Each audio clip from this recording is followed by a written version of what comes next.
Hoy voy a culminar una serie de enseñanzas que comencé a impartir hace algunos domingos atrás, titulada El espíritu de Absalón.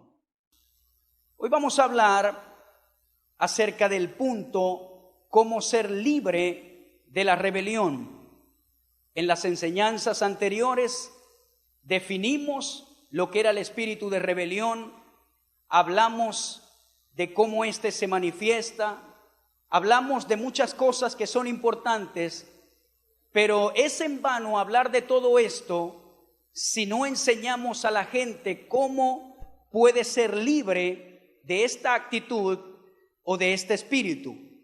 Recuerde que muchas veces cuando un predicador menciona la palabra espíritu, no necesariamente está hablando de un demonio, sino de una actitud.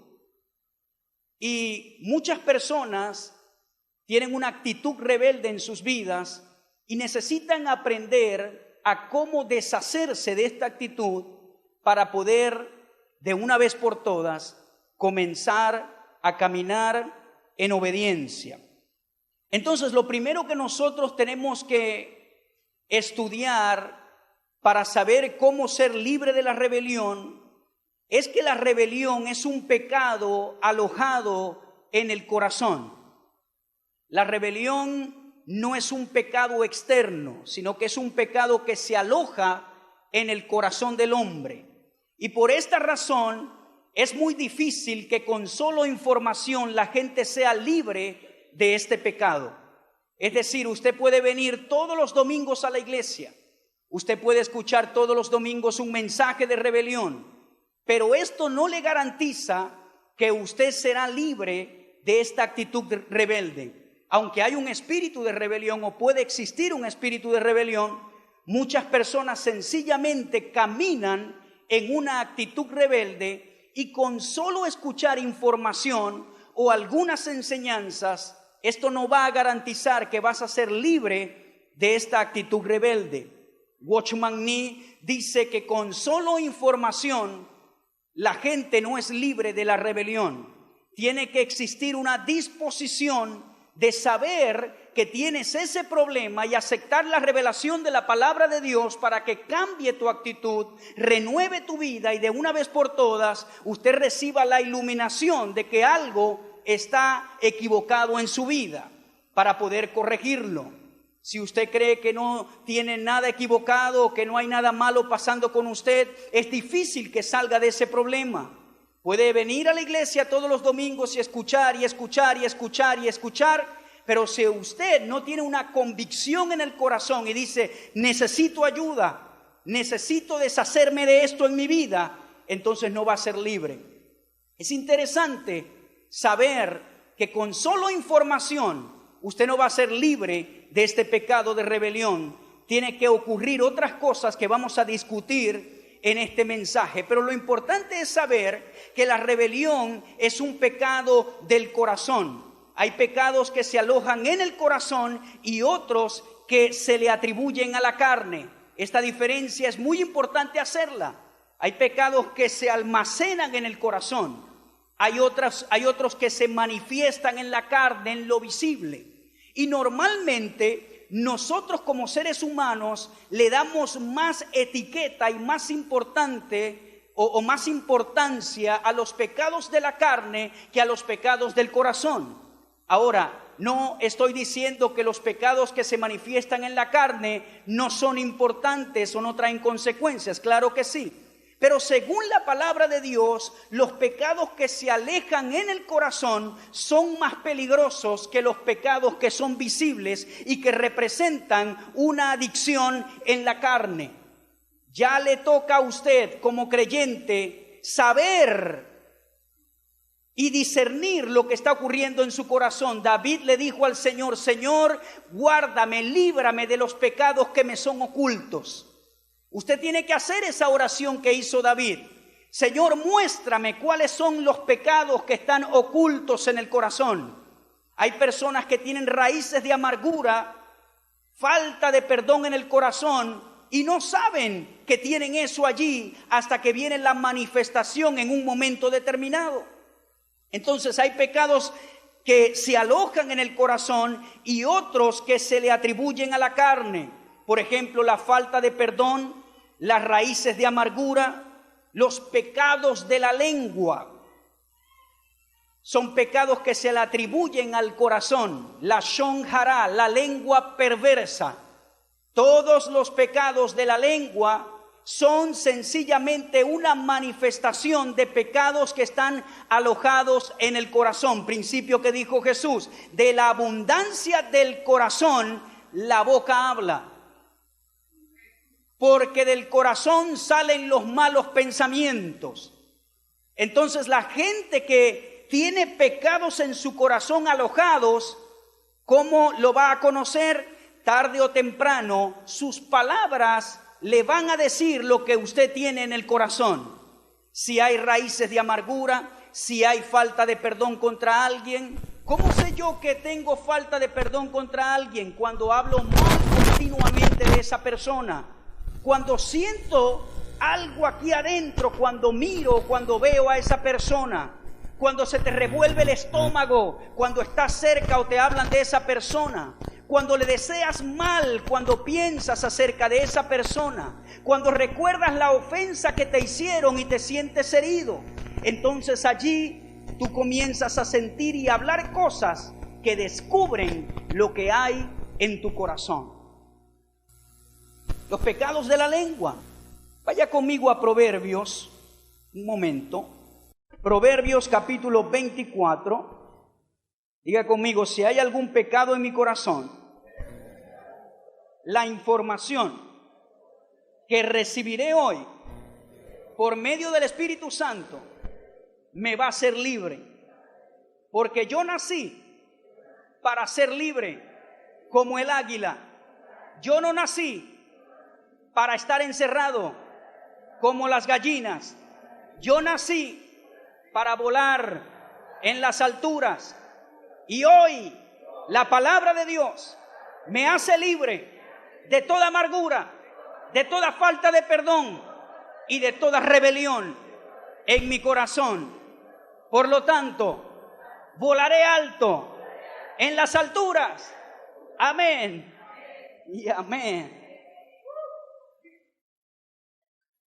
Proverbios capítulo 6, versículo 12.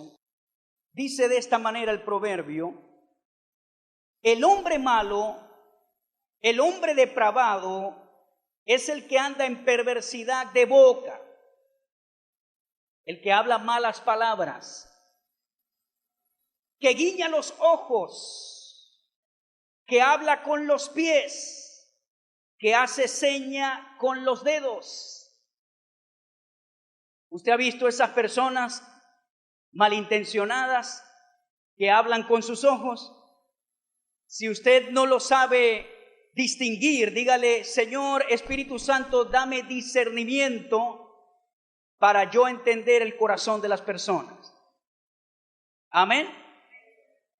Hay personas que no hablan con las palabras, pero hablan con sus ojos. ¿Sí o no?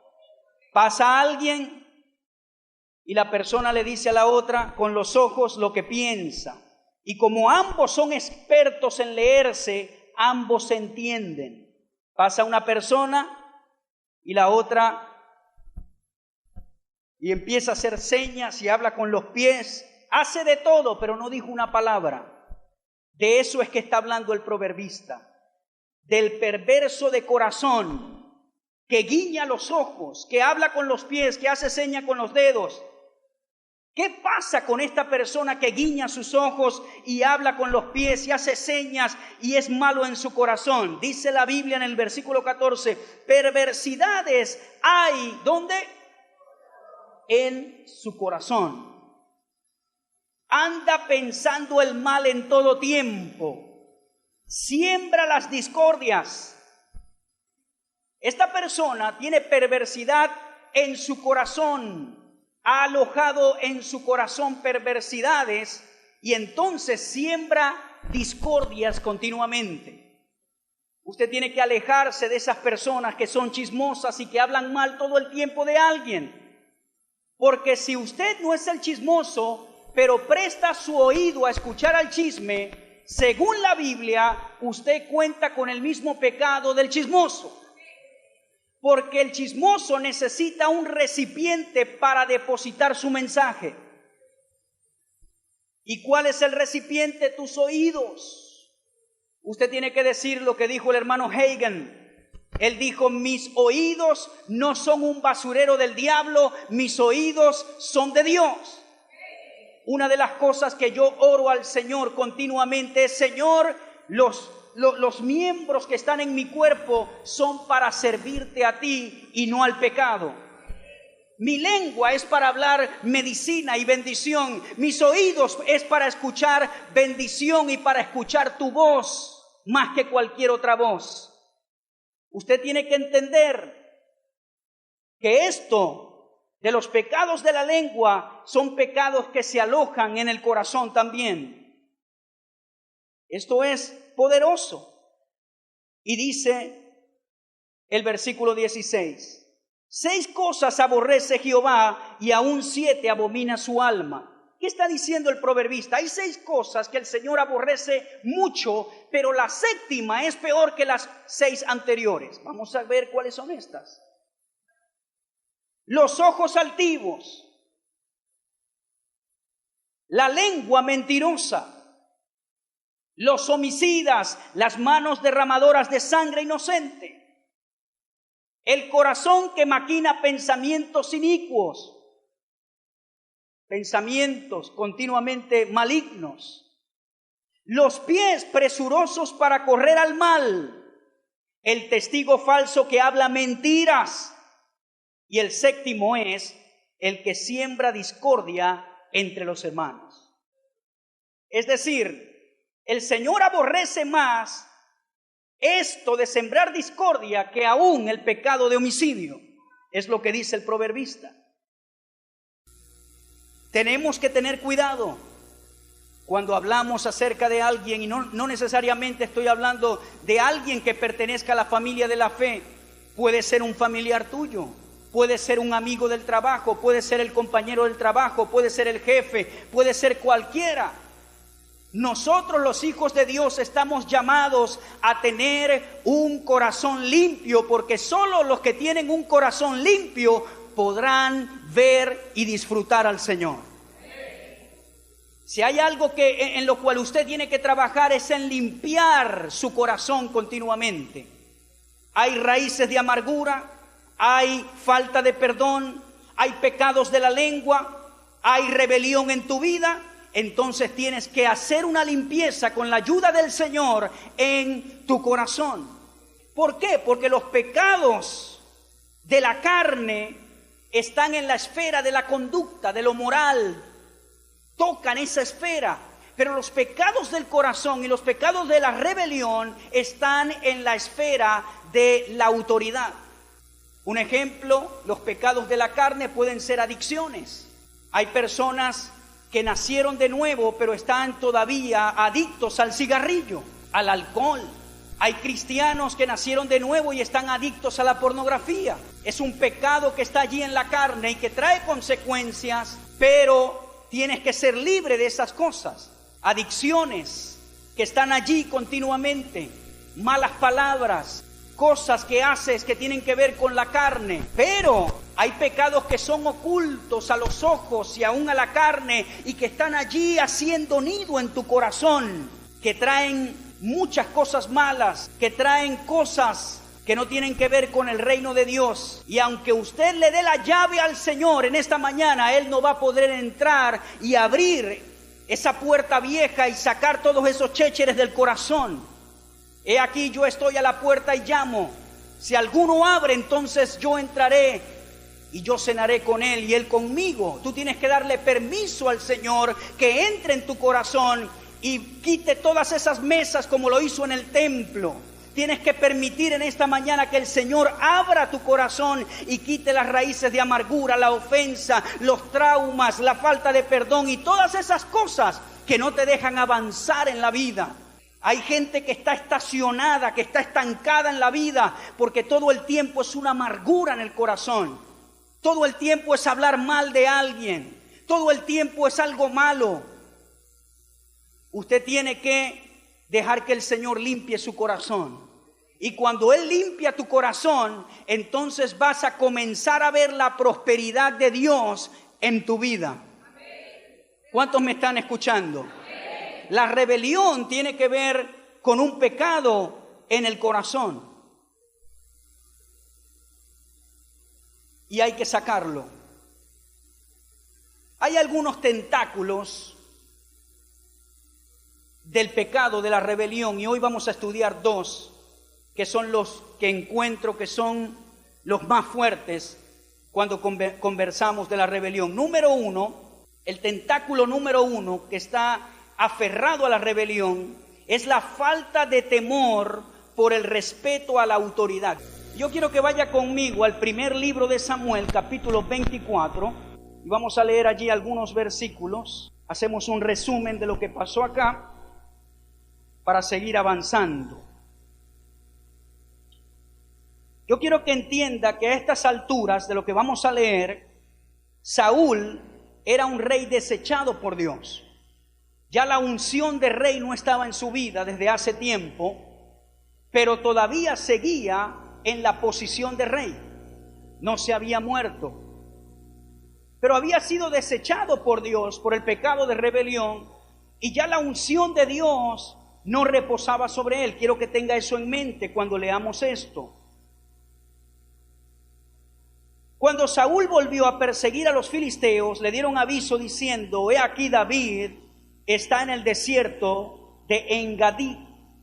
Y tomando Saúl 3,000 hombres escogidos de todo Israel, fue en busca de David y de sus hombres por las cumbres de los peñascos de las cabras monteses.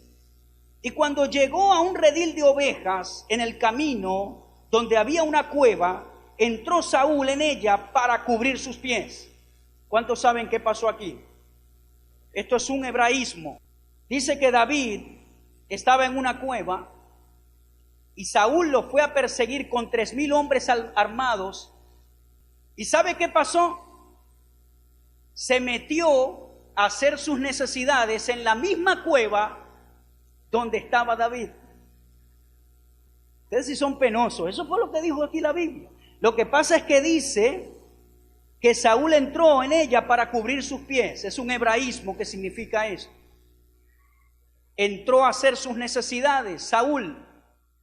Y dice la Escritura que los hombres de David le dijeron: David, tu enemigo está allí, te lo ha entregado el Señor en tus manos. Ve a matarlo, está allí, concentrado. Y David, yo me imagino que su siervo le estaba esperando: pásame la lanza. Y David le dijo a su siervo: tijerita, mascarilla. Y se fue para donde estaba Saúl. Se colocó la mascarilla, se arrodilló y le cortó un pedacito del manto de Saúl sin que él se diese cuenta. Y se fue. Eso es lo que dice la Escritura. Y allí vamos a leer lo que pasó. Vamos a saltar al versículo 5. Dice: después de esto se turbó el corazón de David porque había cortado la orilla del manto de Saúl. La Biblia, la versión Biblia al Día, dice que su conciencia comenzó a estremecerse. Por cortarle un pedacito de manto, David comenzó a sentirse mal. Dice el versículo 6: y dijo a sus hombres: Jehová me guarde de hacer tal cosa contra mi Señor, el ungido de Jehová, que yo extienda mi mano contra él, porque es el ungido de Jehová. Así reprimió David a sus hombres con palabras y no les permitió que se levantasen contra Saúl. Y Saúl, saliendo de la cueva, siguió su camino. También David se levantó después y saliendo de la cueva dio voces detrás de Saúl diciendo: mi señor rey. Y cuando Saúl miró hacia atrás, David inclinó su rostro a tierra e hizo reverencia. Y dijo David a Saúl: ¿por qué oyes las palabras de los que dicen, mira que David procura tu mal? He aquí han visto hoy tus ojos cómo Jehová te ha puesto hoy en mis manos en la cueva, y me dijeron que te matase. Pero te perdoné porque dije, no extenderé mi mano contra mi Señor, porque es el ungido de Jehová. Y mira, Padre mío, mira la orilla de tu manto en mi mano, porque yo corté la orilla de tu manto y no te maté. Conoce pues y ve que no hay mal ni traición en mi mano, ni he pecado contra ti. Sin embargo, tú andas a casa de mi vida para quitármela. Impresionante. Esto se llama temor de Dios hacia la autoridad. Él pudo matar a Saúl. Saúl lo estaba buscando para asesinarlo. Pero dice la Escritura que cortó un pedacito de manto y se sintió mal. Y dijo: me libre el Señor de tocar al ungido del Señor. Ya Saúl no tenía la unción, pero estaba en la posición de rey. David era un hombre que entendía autoridad. Y cuando tú tienes ese temor a Dios por la autoridad, entonces vas a moverte de esta manera. No vas a hablar fácil de la gente, no vas a hablar fácil de las autoridades. Vas a tener temor de Dios por la autoridad. Y Saúl estaba desechado. Saúl ya no tenía la unción de rey, pero David tenía respeto por ese rey. Y él dijo: yo no voy a ser el que le quite la vida, lo voy a perdonar.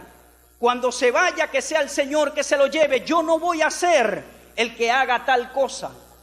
En otra oportunidad tuvo el mismo chance, pero no le quitó la vida. Es decir, estaba fácil para que David asesinara a Saúl, pero él tenía un alto respeto por la autoridad del Señor. Hoy en día hay personas que no tienen respeto por las autoridades. Hablan de las autoridades como cualquier cosa. Usted necesita desarrollar en su vida cualidades que hagan que usted respete a la autoridad, porque eso le va a traer bendición. Creyentes que hablan todo el tiempo de sus pastores. Hermano, yo le voy a decir algo. Si usted va a una iglesia y lo que se pasa es hablando de su pastor, múdese de iglesia. Dígale al Señor: Señor, no me gusta esa, dirígeme hacia otra. Y si tú eres el del problema, el Señor quizás te lleve a una iglesia más fuerte para procesarte. Pero tú no puedes ir a una iglesia hablando mal de sus autoridades, porque no vas a recibir de esa autoridad. Una de las cosas que hacen que usted reciba de alguien es cuando usted tiene sumisión a esa autoridad. Y tener sumisión es cuidar mis palabras. David pudo hacer cosas muy locas y asesinar a Saúl, pero cortó un pedacito de manto y se sintió mal en el corazón. ¿Qué me dice eso a mí? Que David conocía y tenía respeto por la autoridad. Otra cosa que me habla de David es muy sencillo. Dice la Escritura que finalmente Saúl muere. Escúcheme bien lo que estamos hablando aquí. Muere Saúl y sus verdugos cortaron su cabeza y se la llevan a David a Hebrón. Y le dicen: rey, matamos a tu adversario. Y ellos creían que se iban a congraciar con David al hacer esto. Y dice la Escritura que David mandó a ejecutar a los que mataron a Saúl. Ellos creían que se iban a congraciar y más bien salieron ejecutados. Cuando Saúl muere, ¿qué es lo próximo que hace David? ¿Quién me dice? A ver, cuando Saúl muere. ¿Ah? Llora. Aparte de llorar,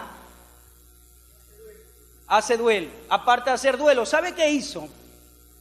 David oró al Señor por dirección y le dijo: Señor, ¿a qué ciudad de Judá tú quieres que yo me dirija? ¿Dónde estaba el palacio del rey? En Jerusalén. David pudo decir: ¡ay, ya se murió el rey! Esta es la oportunidad para cumplir la palabra que Dios me dio, que yo iba a ser el próximo rey. Ya murió Saúl, me voy para Jerusalén a gobernar. dice que oró al Señor y el Señor le dijo y le dirigió que fuese a Hebrón, y en Hebrón estuvo 7 años gobernando a la tribu de Judá. Porque Isboset quedó por Saúl en Jerusalén con las demás tribus. Y David estaba en Hebrón gobernando solamente a la tribu de Judá. Pero él no fue corriendo a Jerusalén y a decir: aquí estoy yo, Samuel me ungió como rey, todo el mundo me tiene que aceptar, aquí estoy yo soy el nuevo rey. No, señor. David tenía otro espíritu de sumisión. Oró al Señor, el Señor le dijo: vete para Hebrón. Tuvo paciencia por 7 años en Hebrón hasta que las demás tribus lo mandaron a llamar, porque Isboset fue asesinado. Y cuando Isboset, el hijo de Saúl, fue asesinado, sus verdugos fueron a David creyendo que se iban a congraciar, y David los mandó a ejecutar. Y cuando murió Isboset, entonces mandó el pueblo a llamar a David, y todas las tribus de Israel lo reconocieron como el rey de toda la nación de Israel. 7 años después, este era un hombre que entendía autoridad. Hermano, usted no tiene que ayudar a Dios para que Él haga lo que Él le ha dicho que va a hacer algún día. Cuando Dios te dice algo que va a hacer contigo, tú no lo tienes que ayudar. Tú no tienes que hacer cumplir esa palabra a la fuerza. El Señor abre camino tranquilito. Pero entonces tú tienes que tener paciencia como tuvo David, y Él te va a posicionar donde es en el tiempo que sea necesario. David pudo imponérsele al pueblo y decir: hey, el profeta Samuel me ungió a mí, ese Isboset es un intruso. No, señor. Él fue a Hebrón por 7 años, gobernó allí y esperó el momento para ir a Jerusalén, el momento en el cual el pueblo lo reconoció como su rey. Es tremendo cuando usted estudia la vida de David y el espíritu de sumisión que tenía a la voluntad de Dios. Cuando yo tenía 15 añitos de edad, 15, el Señor me dijo lo que iba a hacer conmigo. Pero solamente me dijo que iba a hacer conmigo. Al otro día yo no agarré 20 sillas y dije: el Señor ayer me dijo que iba a hacer esto, vengan todos para acá, ¿no? Ahora comenzó un proceso en mi vida de entrenamiento. Y el Señor trajo gente, mentores a mi lado, gente que me puso derechito. Yo tenía 18 añitos y el Señor me traía gente que me regañaba duro, pero Él me estaba procesando para esto que hoy estoy haciendo. El Señor te llama, el Señor te procesa y el Señor te envía. Pero tú no puedes ser llamado y saltar el proceso, porque si tú saltas el proceso, entonces vas a entrar en problemas porque no estás capacitado para el trabajo. Necesitas pasar por el proceso para que cuando llegues a hacer la labor, entonces estés procesado y puedas hacer un buen trabajo en el reino de Dios. Y uno de los procesos que tú tienes que pasar es el proceso de obediencia y el proceso de sumisión. ¿Cuántos me están escuchando? El Señor me puso con gente fuerte, dura. Y yo era un director de escuela bíblica. Pero ese director de escuela bíblica tenía que abrir la escuela, tenía que limpiar el piso, tenía que arreglar las sillas, tenía que limpiar los baños, tenía que cuadrar el sonido, y después de cuadrar el sonido tenía que estar allí esperando que el pastor invitado viniera para comenzar la clase. Pero yo no era un director de escuela, los directores de escuelas no hacen esto. No, Dios me estaba procesando. Y un día estaba limpiando los baños y entró la hermana, la americana, y me mira limpiando el baño y me dice: allí todavía está sucio, sigue limpiando allí. Y yo limpiaba allí. Ese inodoro está sucio, Harvey, sigue limpiando, eso no puede estar así. Y yo quería quitarme el zapato. Una vez venía un predicador invitado y la puerta era de vidrio. Y cuando vamos a entrar están todas las manos marcadas y me dice que ¿por qué esta puerta está así? Y tuve que agarrar el pañito y comenzar a limpiar la puerta. Sí, señora. Y a veces me quería ir y el Señor me decía, yo te estoy procesando, todavía no es tu tiempo. Y entonces me quedaba tranquilo. Y después me quería ir cuando me daban otro regaño y decía, ya, Señor. Y yo, todavía no es tu tiempo, Jarvis. Todavía no lo es, tranquilo. Hasta que llegó un día que me dijo, ya estás listo. Y no listo para el ministerio, sino ya puedes salir y seguir otra cosa en la vida. El tiempo del proceso es uno de los más importantes para que tú cumplas lo que Dios te ha asignado a hacer. Y normalmente los procesos no son fáciles. David tuvo 7 años en Hebrón gobernando a Judá, pero antes de eso estuvo en la cueva de Adulán con hombres amargados y endeudados y que a veces lo querían matar. Pero según la Escritura, esos hombres que estaban endeudados y amargados, David los convirtió en los que se llaman los valientes de David. Porque el líder hace otros líderes. David era un hombre guerrero y no derrotado y trajo esa cuerda de locos, amargados y endeudados, pero los convirtió en los valientes de David.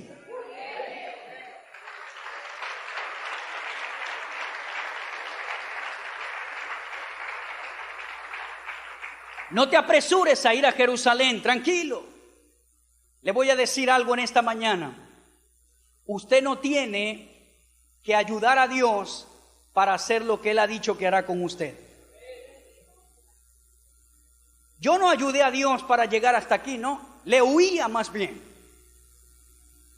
Le huía. Yo no, Señor, por aquí es más derecho. Hasta que el Señor me agarró. Me dijo, esto lo tienes que hacer. ¿Ve? Pero tú no tienes que ayudar a Dios para nada. El primer tentáculo de la rebelión es la falta de temor por el respeto a la autoridad. Le voy a decir algo. El Señor me ha permitido ver muchas cosas. Yo pude ver a muchos líderes salir en una oportunidad de una congregación por X o Y, porque tenían que salir, porque habían problemas, X o Y. Y el Señor me permitió ver cómo los que salieron con un corazón limpio prosperaron y cómo los que salieron con un corazón amargado se quedaron estancados. ¿Qué le quiero decir con esto? Posiblemente tú hayas salido de una iglesia, pero el lugar como tú sales, entras en la otra. Si el líder te hizo esto, si el pastor hizo algo malo, hermano, 2 cosas. Hágalo bien, váyase si tiene que irse, pero cuando lo decida hacer, no hable más del asunto, cierre esa página. Y va a ver cómo la bendición de Dios le va a fortalecer y usted va a crecer en todos los aspectos. Pero hay gente que sale de las iglesias y todo lo que hace es hablar mal de aquello, hermano. Olvídese de eso. ¿Cuántos me están escuchando? Olvídese de eso. Olvídese de lo que le hicieron. Perdone, ame, cierre ese capítulo y siga adelante. Tenga respeto por la autoridad. Porque aunque ese hombre te hizo algo malo o esa mujer te hizo algo malo, sigue teniendo una posición de autoridad. Y cuando tú hablas mal de esa autoridad, estás dando coces contra el aguijón. Olvídese de eso, hermano. La gente falla, la gente es falible. Por eso es que dice la Biblia que Jesús no se fiaba del corazón de la gente. Usted puede confiar en su pastor, usted puede tener una buena imagen de su pastor, pero nunca usted puede poner 100% confianza en esta persona porque yo soy de carne y hueso. Usted tiene que poner el 100% en el Señor. Porque si algún día, y oro al Señor que nunca pase, y usted tiene que orar por mí, pero yo soy de carne y hueso, y usted no puede tener su confianza en el pastor. No, Señor. Por supuesto, usted viene a esta iglesia porque dice, mi pastor es un hombre de testimonio, si no, no viniera. ¿Sí o no? Si no, no viene. Pero su confianza total tiene que estar puesta en nuestro Señor Jesucristo. Amén.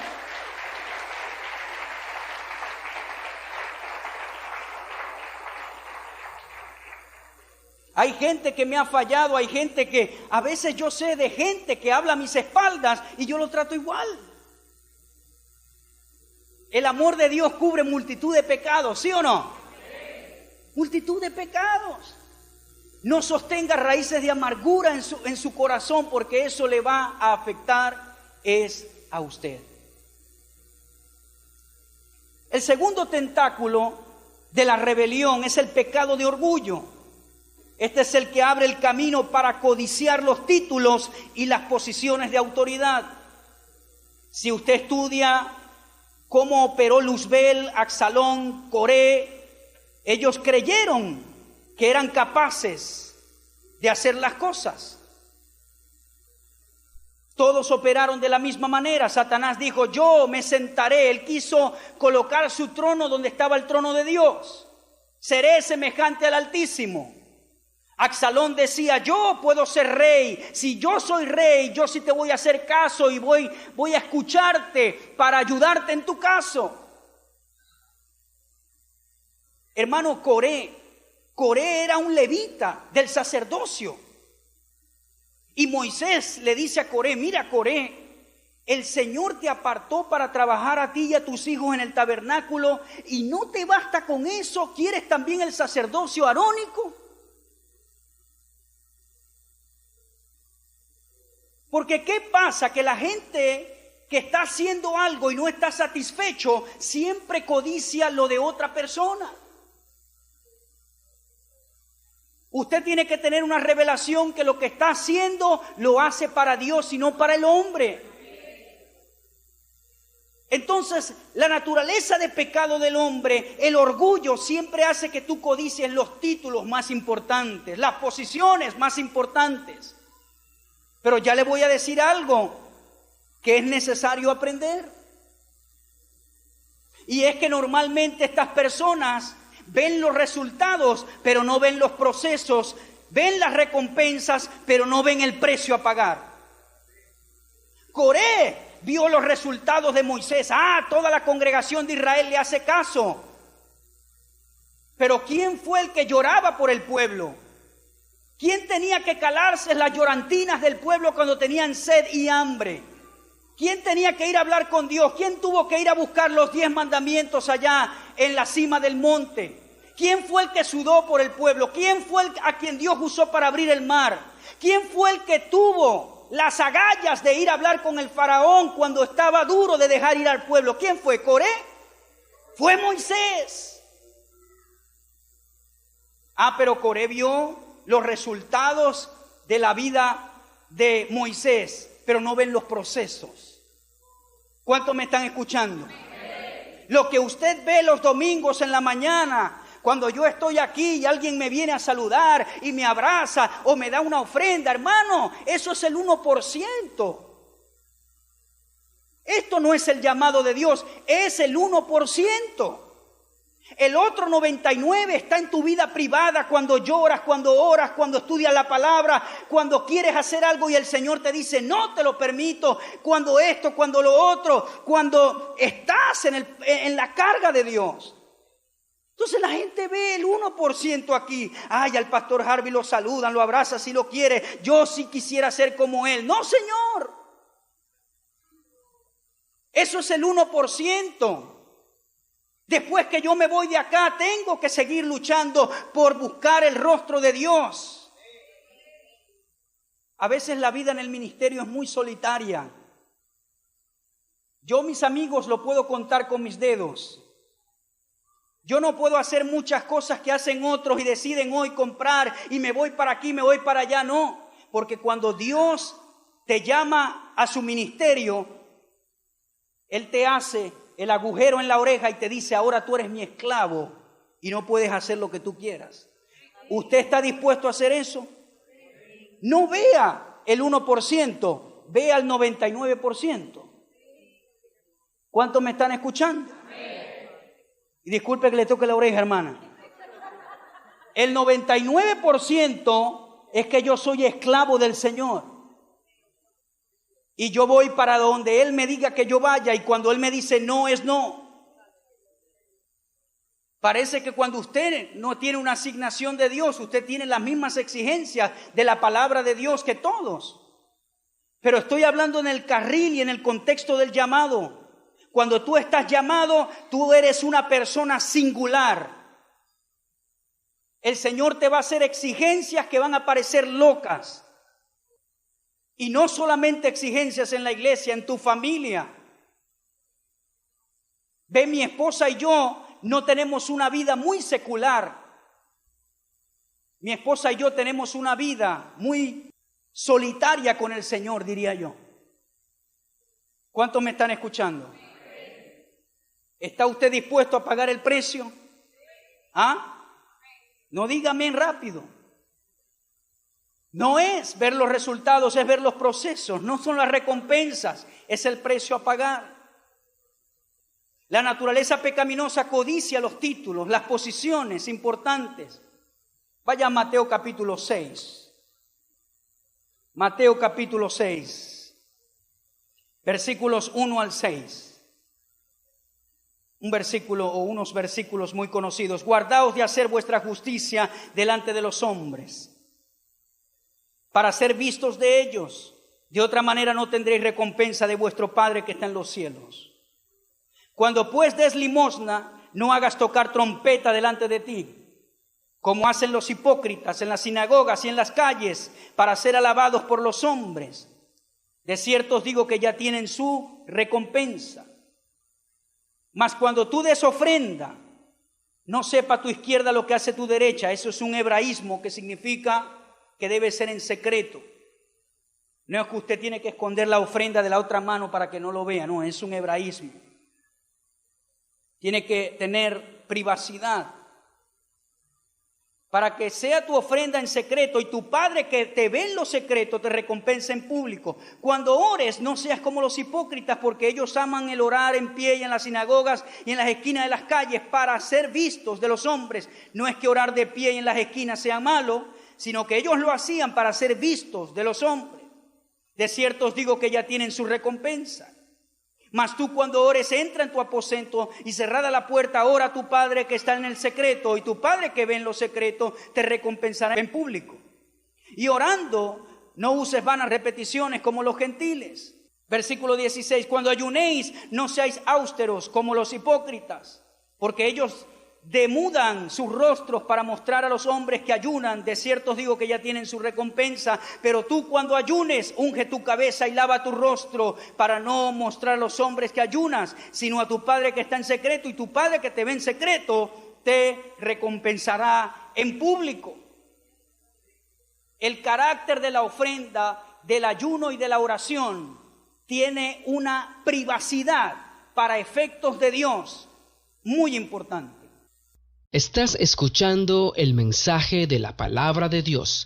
Bien, ya para finalizar, quiero tocar un punto que es muy importante, que tiene que ver con la solución al espíritu de rebelión. Dije al inicio que solamente tener información no te garantiza que vas a ser libre de la actitud rebelde. Tienes que trabajar en ello. Ve, hay personas que tienen muchas facultades, que son muy talentosas, y como tienen esas facultades, siempre creen que pueden hacerlo mejor que los demás. Yo le voy a decir algo, y es que los salmos favoritos para mí son los salmos de los hijos de Coré. Usted en los salmos, todos los salmos no fueron escritos por David. Como un 70% fueron escritos por David, otros fueron escritos por Moisés, otros fueron escritos por músicos célebres de David, y otros fueron escritos por los hijos de Coré, y otros son anónimos. Y uno de los salmos favoritos que yo encuentro en la Biblia son los salmos que escribieron los hijos de Coré.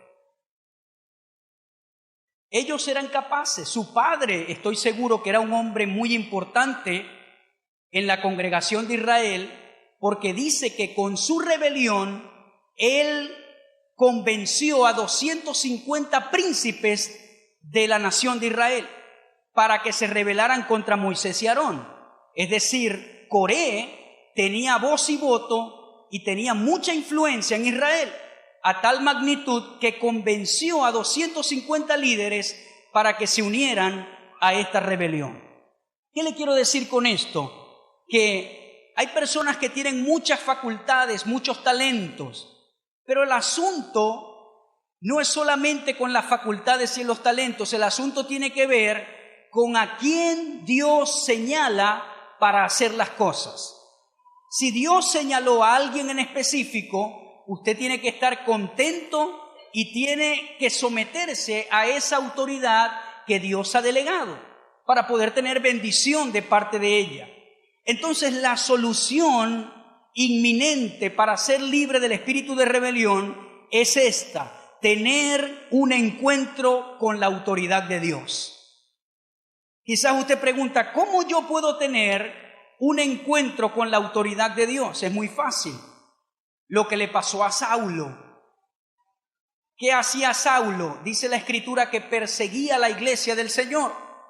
Y cuando iba en el camino, tuvo un encuentro con la autoridad de Dios. Ahora, lo difícil de esto es que este encuentro puede ser de dos maneras. Puede ser por las buenas o puede ser por las malas. Usted lo escoge. Por ejemplo, lo que le pasó a María y Aarón, hermanos de Moisés, cuando criticaron que Moisés se había casado con mujer cusita, dice la Escritura que a María le cayó lepra. Ella tuvo un encuentro con la autoridad, pero de la manera difícil, de la manera fuerte. Tuvo que pasar por una lepra y tuvo que ser expulsada del campamento por 7 días por la murmuración contra su hermano. Digamos que Saulo tuvo un encuentro intermedio, porque él se cedió inmediatamente a la autoridad de Dios, pero quedó ciego por 3 días, y dice la Escritura que tuvieron que llevarlo a un lugar para que Ananías, un discípulo desconocido, orara por él. Él tuvo un encuentro con la autoridad de Dios, y Jesucristo le dijo: Saulo, Saulo, ¿por qué me persigues? Porque él estaba persiguiendo a la iglesia del Señor para arrestarlos y para matarlos, como hizo con Esteban. ¿Por qué me persigues?